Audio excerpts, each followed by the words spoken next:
Sitting here with Jim Maynard, you're the president and CEO of Wavefront. Yes. AC? What is the AC? Wavefront. Wavefront. Okay. Yeah, AC, accelerated commercialization. Okay. Yeah. What is Wavefront? So we were founded in 2007 by the WinBC, the industry association in BC, to really build capacity and infrastructure that would help BC's small wireless companies get to critical mass and take advantage of global market opportunities. So wireless meaning, I mean, at that time, what was it?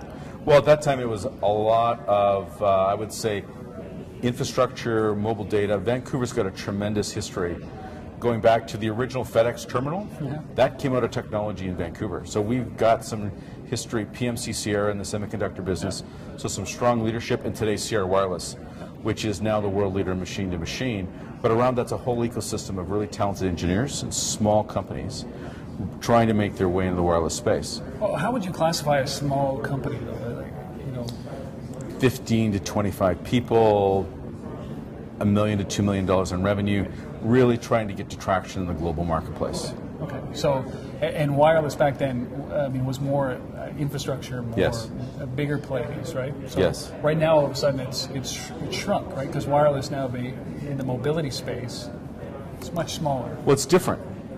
I think that what we've seen, and wireless has broken all the rules of business physics. I mean, there's rules of engineering physics. Yep. There's rules of business physics, and wireless has broken all those rules. Sure. Well, explain that. Well, I think it's interesting because it's swept the whole world in 25 years. It's the fastest wave of technology to ever sweep the planet. The uptake is faster in the developing world than the developed world. Yep.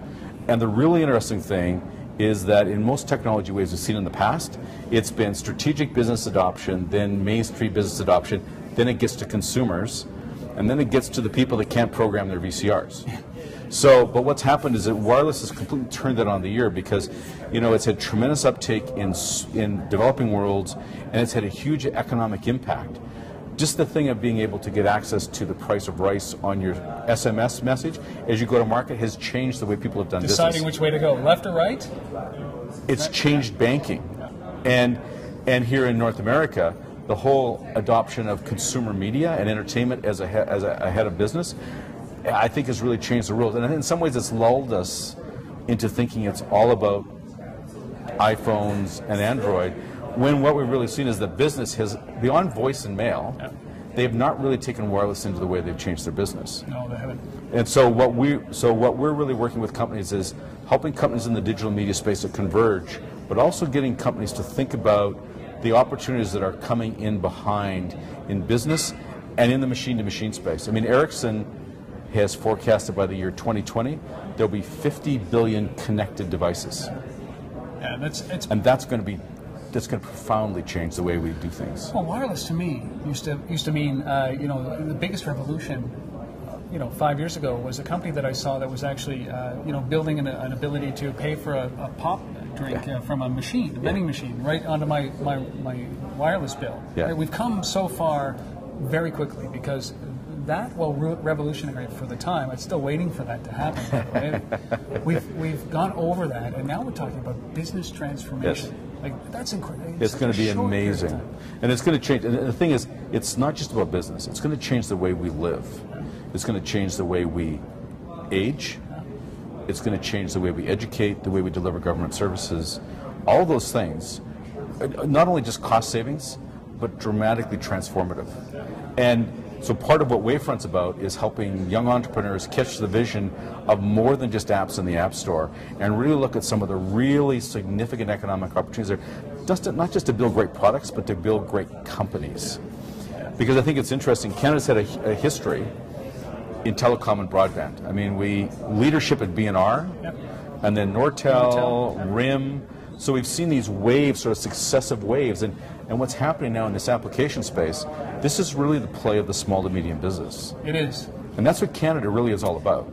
So how do we get people thinking big about stepping up and taking advantage of the opportunities? Because the opportunities are not Canada, the opportunities are the world. I mean, we joke in the office about global domination and world domination, but how do we get Canada continue to be on the map? And that's it. So where does Canada stand from a wireless, not plumbing, because we're well known for handsets from Nortel. You know, everybody tells a story about how they're in the furthest regions of the world, and people say, I'm from Ottawa, right? So people say, you know, Canada or Ottawa, what's there? And then you pick up the phone and you say, well, hey, look, you know, Nortel built this, and it's, you know, based out of Ottawa. Yeah. At least it was. What's next in that next layer? Well, so how do we compete?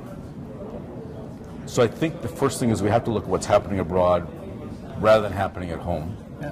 And I think we have to take advantage of some interesting partnerships and platforms that are in place. I mean, I think that CR Wireless may in fact be the next platform. It's now, with the acquisition of Wavecom, it's now the world's largest machine-to-machine provider of services. And they are looking to make a significant play, in fact, in partnership with us, to really awaken Canada's small to medium business about the opportunities that are there. Yeah. I think those are the kinds of things that can make a big difference. I think in the past where we've missed it is, maybe not missed it, but I think we've less than optimal. We tend to look in Canada first as places to build applications, and we don't realize that in many of the places, like in SMS and WAP, we're probably 5 years behind what's happening, certainly in Europe, much more than that in Japan. And so, but yet that's where all the business opportunities are. You know, India added more subscribers in the first quarter of this year than there are mobile subscribers in Canada. But the really interesting thing, but this is a fascinating business opportunity, they just spent $102 billion for their 3G licenses on an ARPU of $5. And you know what they're desperate for? They're desperate for English-based smartphone applications to go into their upper, middle, and upper classes. They're scrambling and clamoring for that kind of an opportunity, which is made for Canadian companies. It is, yeah, and it's not just Canadian. I mean, Canadian companies still have to be those innovative companies. But we have an opportunity because when people think smartphones, they still think RIM. Yep.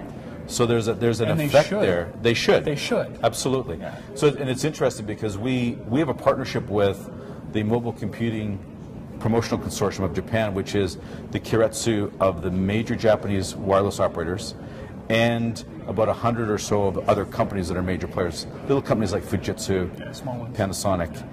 And it's interesting. Never heard of them. Yeah. We have an agreement with them, and they came to us asking us to identify and deliver to them smartphone applications that they could take into the Japanese marketplace. Yeah. Almost unheard of. Yeah.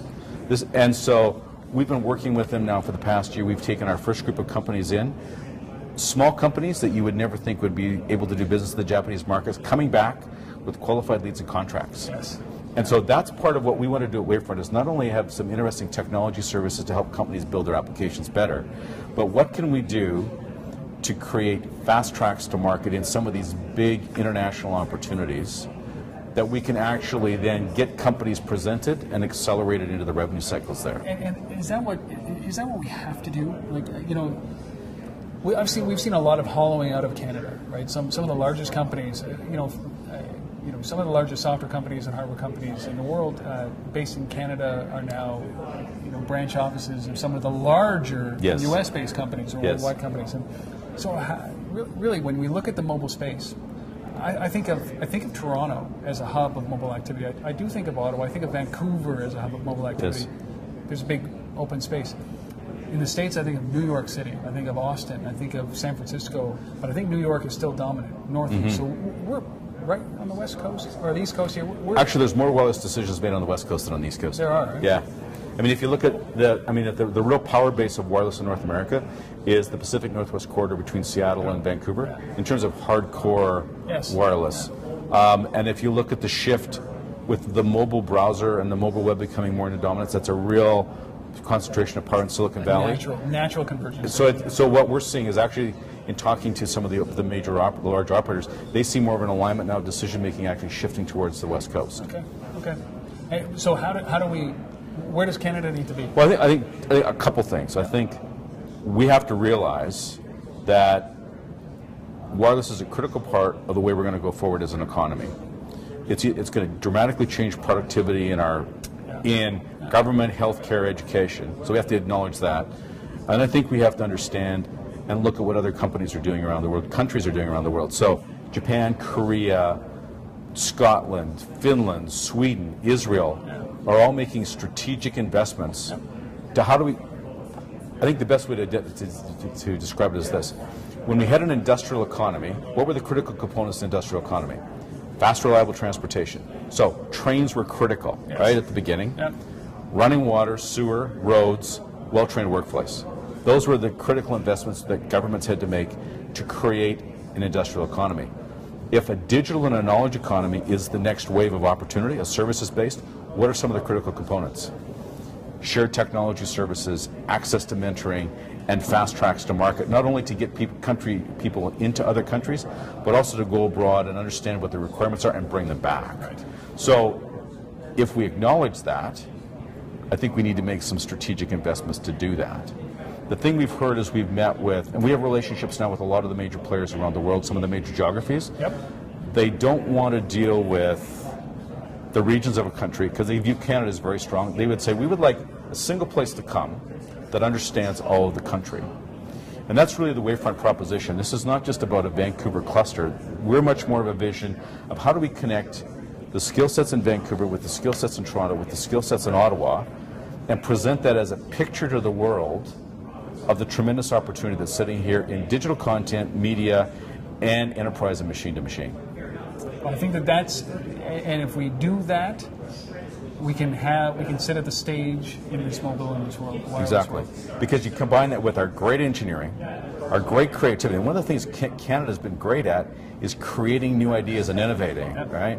And so if we can get that foundation that gets our companies up on a playing field where they can get introduced and can discover these international opportunities, we have a great opportunity of leading the next wave. That's incredible. Well, I mean, it's optimism, right? Like, I think that they're in technology and in industry, there's two things that happen. Sometimes it's a gradual incline where, you know, there are companies that play around in this space but nothing really changes dramatically. And then there's a step.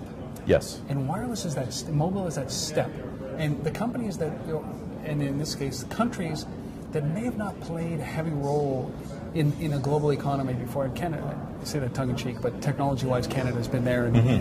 But there's an opportunity with this step for Canada to just absolutely embrace this technology and be the world leader. And with a couple of key investments, we can get a force multiplier effect to really jump above a lot of the noise.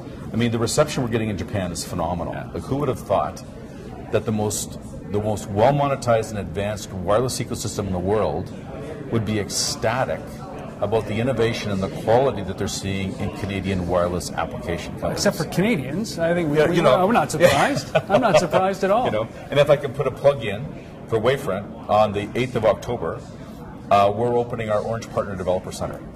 And what we have there is we have senior executives from Orange, which is 125 million subscribers, 25 countries. They've chosen Wavefront as their developer center and their portal to come in and look at what's happening in Canada. So if you're a Canadian company in the mobile space and you're interested in business in Europe, go to www.wavefrontac.com, sign up for the community, and get involved in what we're doing. Well, that's a good way to end it, Jim. I mean, do it. Push whatever it needs. And the whole thing is that, you know, together as a country, we can do more. Yeah. It's good. Good. Jim? Great. Thank you so much. It's a pleasure. I really appreciate it. Okay. Thank you.